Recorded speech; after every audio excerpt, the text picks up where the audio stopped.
Teva Manouthei, bonsoir. Bonsoir. Alors, après un an d'annonce, c'est donc fait. Vous êtes le médiateur de Polynésie française depuis mercredi dernier. Cette fonction vous permet-elle, par exemple, d'agir sur ce type de conflit social? Oui, je vais d'abord, au nom du président de la Polynésie française, du gouvernement et de l'ensemble des élus et de la population de la Polynésie française, adresser ce soir nos condoléances au médiateur de la République, que l'on appelle le défenseur des droits, Monsieur Dominique Baudris, qui nous a quittés, et ça restera un exemple. En tout cas, je m'appuierai sur son exemplarité, lui qui a été épris de liberté et qui a toujours fait en sorte que le droit des concitoyens soit respecté.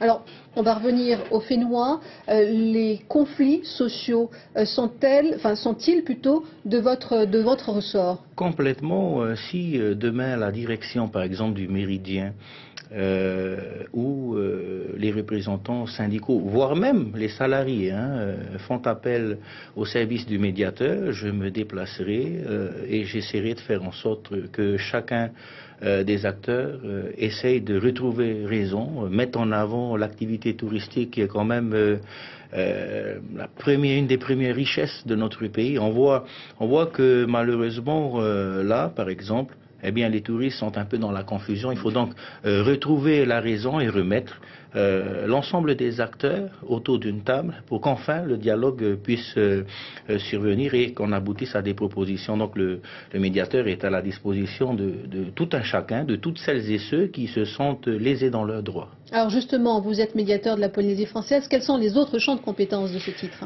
Eh bien, aussi bien au niveau de la fiscalité, au niveau des conflits qui peuvent être générés sur le plan social, sur le plan du logement, sur le problème foncier que l'on connaît que trop bien en Polynésie.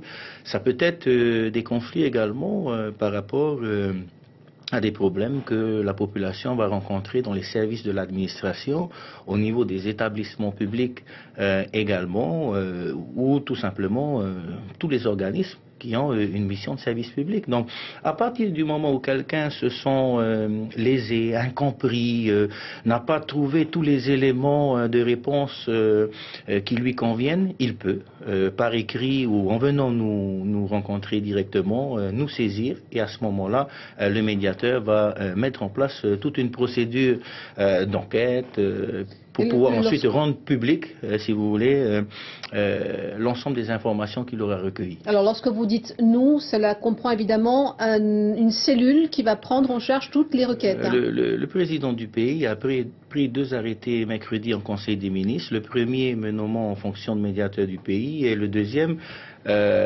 m'autorisant à créer un service, parce que bien sûr un homme seul ne pourra pas régler l'ensemble des problèmes divers et variés qui vont survenir.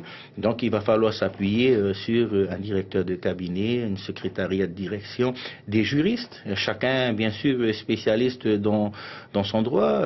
Celui qui sera spécialiste par exemple en foncier n'aura peut-être pas le même champ de compétences que celui qui sera spécialiste en droit public, en droit privé, en droit commercial, en fiscalité. Donc il va falloir évidemment s'entourer, et nous le ferons dès jeudi matin, parce que la loi de pays, enfin les arrêtés seront promulgués mercredi au journal officiel. À partir de là, j'entrerai officiellement en fonction.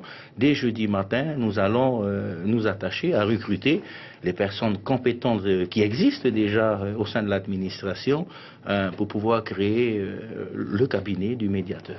Alors, on va rester ensemble encore une poignée de secondes. Croyez-vous en la réussite du plan de relance du gouvernement de la Polynésie française? 72 30 pour vos réponses par SMS ou directement sur le site des nouvelles, Teva Manouthei. Que répondez-vous? Il n'y a que ceux qui font rien qui ne répondront pas à cette réponse peut-être. Moi je crois que toute initiative aujourd'hui, vu la situation difficile au niveau des finances publiques du pays, et le président s'en est expliqué, il y a une réelle volonté. On voit quand même aujourd'hui les engins sur les routes, on les voit. On voit cette volonté aussi d'essayer de drainer un tourisme avec des projets structurants au niveau des investisseurs chinois, ou quels que soient les investisseurs d'ailleurs, d'où qu'ils viennent. Donc je crois qu'il y a une volonté il y a aussi une fiche de route qui a été tracée par le président du gouvernement avec notamment l'appui de l'État, hein, qui a débloqué un certain nombre de fonds. Je crois qu'il faut faire confiance, mais au-delà de cela, il faut peut-être se dire aussi en toute honnêteté que les effets du plan de relance et des mesures qui ont été annoncées ne seront pas immédiats. Donc ils seront visibles dans les 6 prochains mois. Hein. On pourra espérer voir les prémices finalement du succès de ce plan de relance auquel je crois bien évidemment. Teiva Manoutai, merci d'avoir accepté notre invitation ce soir.